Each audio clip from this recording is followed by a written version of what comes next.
24horas.com ta sige gusto cobertura aqui na São Francisco e awe nós está no headquarters de Google, na onde aqui reina máxima a demonstração de diferente de produto novo de Google.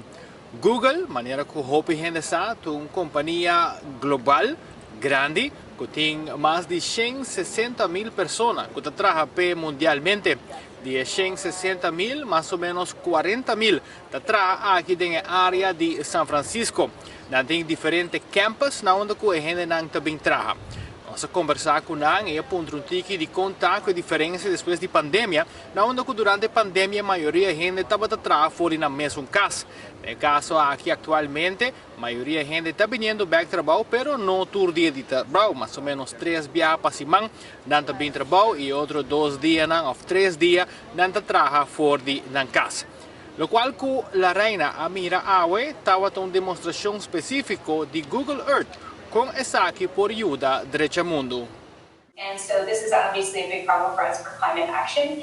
I'm going to zoom in here. Why is this region of interest? It is also...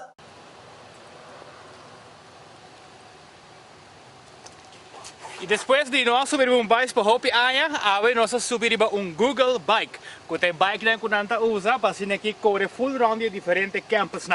Assim aqui nós terminamos reportagem aqui for the headquarters de Google, na onde a reina máxima, bonita apresentação de Google Earth.